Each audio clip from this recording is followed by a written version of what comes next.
Jane Eyre by Charlotte Bronte. Chapter 34.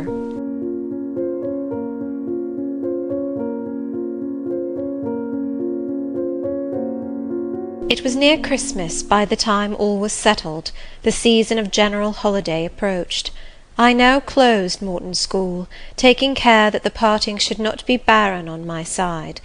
Good fortune opens the hand as well as the heart wonderfully, and to give somewhat when we have largely received is but to afford a vent to the unusual ebullition of the sensations. "Do you consider you have got your reward for a season of exertion?" asked Mr. Rivers when they were gone. "Does not the consciousness of having done some real good in your day and generation give pleasure?" "Doubtless." "And you have only toiled a few months. Would not a life devoted to the task of regenerating your race be well spent?" "Yes," I said, "but I could not go on so for ever. I want to enjoy my own faculties as well as to cultivate those of other people. I must enjoy them now. Don't recall either my mind or body to the school. I am out of it, and disposed for full holiday." He looked grave. "What now? What sudden eagerness is this you evince? What are you going to do?" "To be active as I can. And first I must beg you to set Hannah at liberty, and get somebody else to wait on you." "Do you want her?" "Yes, to go with me to Moor House. Diana and Mary will be at home in a week, and I want to have everything in order against their arrival." "I understand. I thought you were for flying off on some excursion. It is better so. Hannah will go with you." "Tell her to be ready by to-morrow, then, and here is the schoolroom key. I will give you the key of my cottage in the morning." The eventful Thursday at length came. They were expected about dark, and ere dusk fires were lit upstairs and below. The kitchen was in perfect trim. Hannah and I were dressed, and all was in readiness. St. John arrived first. I had entreated him to keep quite clear of the house till everything was arranged, and indeed the bare idea of the commotion, at once sordid and trivial, going on within its walls sufficed to scare him to estrangement. "They are coming! They are coming!" cried Hannah, throwing open the parlour door. At the same moment old Carlo barked joyfully. Out I ran. It was now dark, but a rumbling of wheels was audible. Hannah soon had a lantern lit. The vehicle had stopped at the wicket. The driver opened the door. First one well-known form, then another stepped out. In a minute I had my face under their bonnets, in contact first with Mary's soft cheek, then with Diana's flowing curls. They laughed, kissed me, then Hannah, patted Carlo, who was half wild with delight, asked eagerly if all was well, and being assured in the affirmative, hastened into the house. They were stiff with their long and jolting drive from Whitcross, and chilled with the frosty night air, but their pleasant countenances expanded to the cheerful firelight. While the driver and Hannah brought in the boxes, they demanded St. John. At this moment he advanced from the parlour. They both threw their arms round his neck at once. He gave each one quiet kiss, said in a low tone a few words of welcome, stood a while to be talked to, and then, intimating that he supposed they would soon rejoin him in the parlour, withdrew there as to a place of refuge. I had the pleasure of feeling that my arrangements met their wishes exactly, and that what I had done added a vivid charm to their joyous return home. Sweet was that evening. My cousins, full of exhilaration, were so eloquent in narrative and comment that their fluency covered St. John's taciturnity. He was sincerely glad to see his sisters, but in their glow of fervour and flow of joy he could not sympathize. The event of the day, that is, the return of Diana and Mary, pleased him, but the accompaniments of that event, the glad tumult, the garrulous glee of reception, irked him. I am afraid the whole of the ensuing week tried his patience. It was Christmas week. We took to no settled employment, but spent it in a sort of merry domestic dissipation. One morning at breakfast, Diana, after looking a little pensive for some minutes, asked him if his plans were yet unchanged. "Unchanged and unchangeable," was the reply, and he proceeded to inform us that his departure from England was now definitively fixed for the ensuing year. "And Rosamond Oliver?" suggested Mary, the words seeming to escape her lips involuntarily. For no sooner had she uttered them than she made a gesture as if wishing to recall them. St. John had a book in his hand. It was his unsocial custom to read at meals. He closed it and looked up.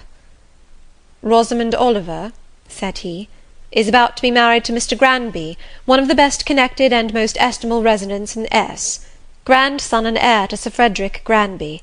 I had the intelligence from her father yesterday." His sisters looked at each other and at me. We all three looked at him. He was serene as glass. "The match must have been got up hastily," said Diana. "They cannot have known each other long." "But 2 months. They met in October at the county ball at S. But where there are no obstacles to a union, as in the present case, where the connection is in every point desirable, delays are unnecessary. They will be married as soon as S. Place, which Sir Frederick gives up to them, can be refitted for their reception. As our mutual happiness, i.e. Diana's, Mary's, and mine, settled into a quieter character, and we resumed our usual habits and regular studies, St. John stayed more at home. He sat with us in the same room, sometimes for hours together. While Mary drew, Diana pursued a course of encyclopedic reading she had, to my awe and amazement, undertaken, and I fagged away at German. He pondered a mystic lore of his own, that of some Eastern tongue, the acquisition of which he thought necessary to his plans. I wondered, too, at the punctual satisfaction he never failed to exhibit on an occasion that seemed to me of small moment, namely, my weekly visit to Morton School. And still more was I puzzled, when, if the day was unfavourable, if there was snow or rain or high wind, and his sisters urged me not to go, he would invariably make light of their solicitude, and encourage me to accomplish the task without regard to the elements. One afternoon, however, I got leave to stay at home, because I really had a cold. His sisters were gone to Morton in my stead.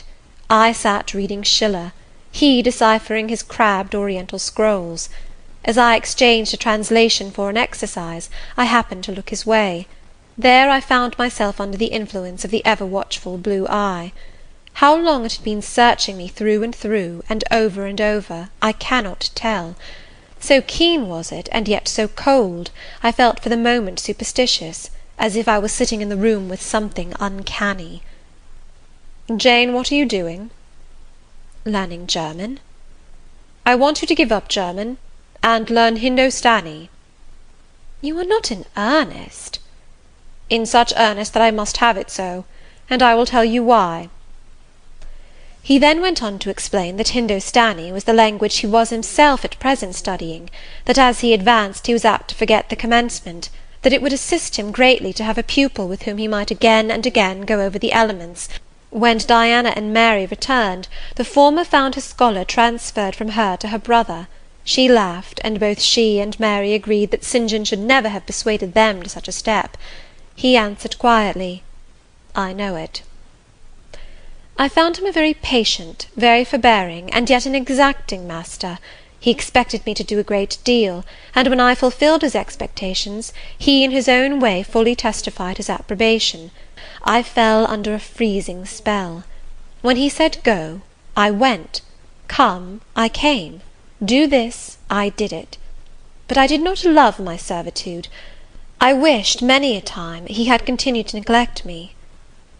One evening, when at bedtime his sisters and I stood round him, bidding him good night, he kissed each of them as was his custom, and as was equally his custom, he gave me his hand.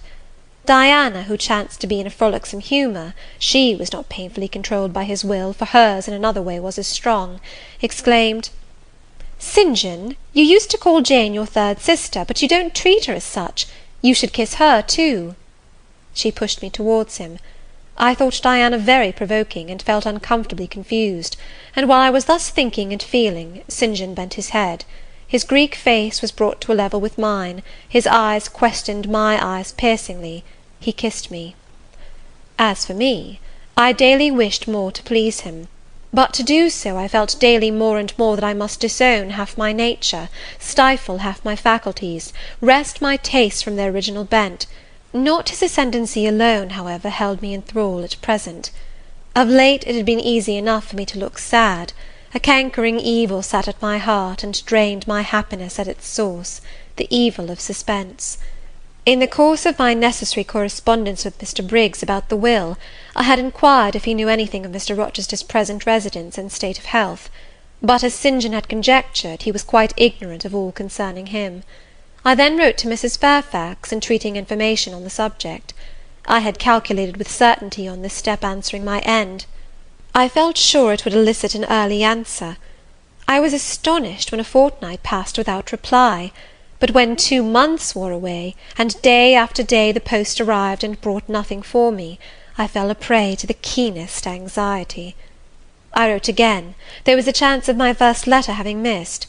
Renewed hope followed renewed effort. It shone like the former for some weeks; then, like it, it faded, flickered. Not a line, not a word reached me. When half a year wasted in vain expectancy, my hope died out, and then I felt dark indeed. A fine spring shone round me, which I could not enjoy. Summer approached. One day I had come to my studies in lower spirits than usual. The ebb was occasioned by a poignantly felt disappointment. Hannah had told me in the morning there was a letter for me, and when I went down to take it, almost certain that the long-looked-for tidings were vouchsafed me at last, I found only an unimportant note from Mr. Briggs on business. The bitter check had wrung from me some tears, and now, as I sat poring over the crabbed characters and flourishing tropes of an Indian scribe, my eyes filled again. St. John put away my books and his, locked his desk, and said, "Now, Jane, you shall take a walk, and with me." "I will call Diana and Mary." "No, I want only one companion this morning, and that must be you. Put on your things, go out by the kitchen door, take the road towards the head of Marsh Glen. I will join you in a moment." The breeze was from the west. It came over the hills, sweet with scents of heath and rush. The sky was of stainless blue. I took a seat. St. John stood near me. He looked up the pass and down the hollow. "Jane, I go in 6 weeks. I have taken my berth in an East Indiaman which sails on the 20th of June. "God will protect you, for you have undertaken his work," I answered. "Yes," he said, "there is my glory and joy.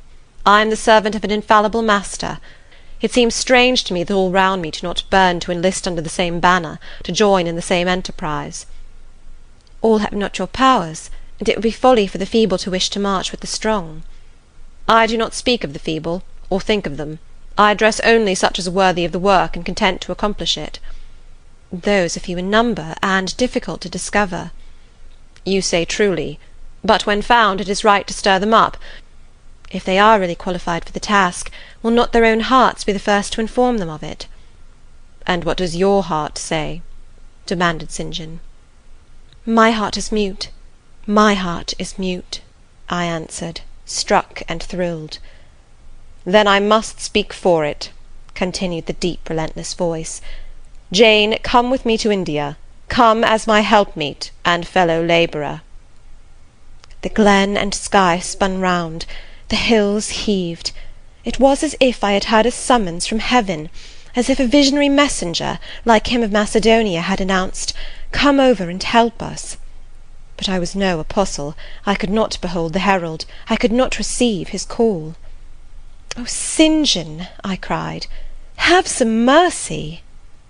I appealed to one who, in the discharge of what he believed his duty, knew neither mercy nor remorse. He continued, "God and nature intended you for a missionary's wife." "I am not fit for it. I have no vocation." "There I, humble as I am, can give you the aid you want. I can set you your task from hour to hour, stand by you always, help you from moment to moment. I can trust you unreservedly. As a conductress of Indian schools and a helper amongst Indian women, your assistance will be to me invaluable." Shut my eyes as I would, these last words of his succeeded in making the way, which had seemed blocked up, comparatively clear. My work, which had appeared so vague, so hopelessly diffuse, condensed itself as he proceeded, and assumed a definite form under his shaping hand. He waited for an answer. I demanded a quarter of an hour to think before I again hazarded a reply. "Very willingly," he rejoined, and rising, he strode a little distance up the pass, threw himself down on a swell of heath, and there lay still. I can do what he wants me to do. I am forced to see and acknowledge that, I meditated. That is, if life be spared me. But I feel mine is not the existence to be long protracted under an Indian sun. What then? He does not care for that. When my time came to die, he would resign me, in all serenity and sanctity, to the God who gave me. Unmarried to him, this would never grieve me. But can I let him complete his calculations, coolly put into practice his plans, go through the wedding ceremony? Can I receive from him the bridal ring, endure all the forms of love, which I doubt not he would scrupulously observe, and know that the spirit was quite absent? Can I bear the consciousness that every endearment he bestows is a sacrifice made on principle? No, such a martyrdom would be monstrous. I will never undergo it. As his sister I might accompany him, not as his wife. I will tell him so. I looked towards the knoll. There he lay, still as a prostrate column. His face turned to me, his eye beaming watchful and keen. He started to his feet and approached me. I am ready to go to India, if I may go free. Your answer requires a commentary, he said. It is not clear.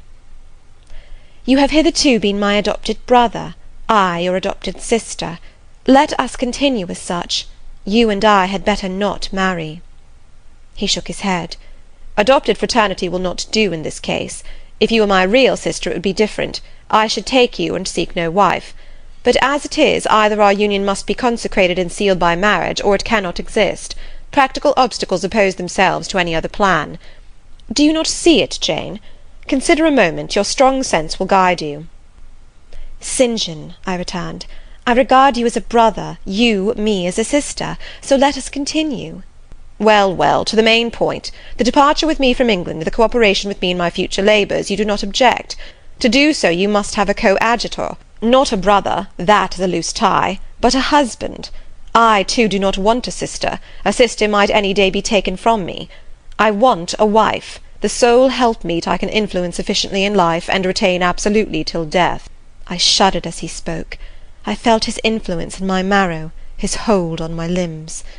Seek one elsewhere than in me, St. John. Seek one fitted to you. One fitted to my purpose, you mean? Fitted to my vocation? Again, I tell you, it is not the insignificant private individual, the mere man with the man's selfish senses, I wish to mate. It is the missionary. And I will give the missionary my energies. It is all he wants, but not myself. That would only be adding the husk and shell to the kernel. For them he has no use. I retain them. You cannot. You ought not. Do you think God will be satisfied with half an oblation? Will he accept a mutilated sacrifice? It is the cause of God I advocate. It is under his standard I enlist you. I cannot accept on his behalf a divided allegiance. It must be entire. Oh, I will give my heart to God, I said. You do not want it. To-morrow I leave home for Cambridge. I have many friends there to whom I should wish to say farewell. I shall be absent a fortnight. Take that space of time to consider my offer, and do not forget that if you reject it, it is not me you deny, but God. Through my means he opens to you a noble career. As my wife only can you enter upon it. Refuse to be my wife, and you limit yourself forever to a track of selfish ease and barren obscurity. Tremble lest in that case you should be numbered with those who have denied the faith, and are worse than infidels. He had done. Turning from me, he once more looked to river, looked to hill. But this time his feelings were all pent in his heart. I was not worthy to hear them uttered. As I walked by his side homeward, I read well in his iron silence all he felt towards me, the disappointment of an austere and despotic nature, which has met resistance where it expected submission, the disapprobation of a cool, inflexible judgment, which has detected in another feelings and views in which it has no power to sympathize. In short, as a man, he would have wished to coerce me into obedience. It was only as a sincere Christian he bore so patiently with my perversity, and allowed so long a space for reflection and repentance. That night, after he had kissed his sisters, he thought proper to forget even to shake hands with me, but left the room in silence. I, who, though I had no love, had much friendship for him, was hurt by the marked omission, so much hurt that tears started to my eyes. "I see you and St. John have been quarrelling, Jane," said Diana, during our walk on the moor. "But go after him. He is now lingering in the passage expecting you. He will make it up." I have not much pride under such circumstances. I would always rather be happy than dignified, and I ran after him. He stood at the foot of the stairs. "Good night, St. John," said I. "Good night, Jane," he replied calmly. "Then shake hands," I added. What a cold, loose touch he impressed on my fingers! He was deeply displeased by what had occurred that day. Cordiality would not warm, nor tears move him. No happy reconciliation was to be had with him, no cheering smile or generous word. But still the Christian was patient and placid, and when I asked him if he forgave me, he answered that he was not in the habit of cherishing the remembrance of vexation, that he had nothing to forgive, not having been offended. And with that answer he left me. I would much rather he had knocked me down.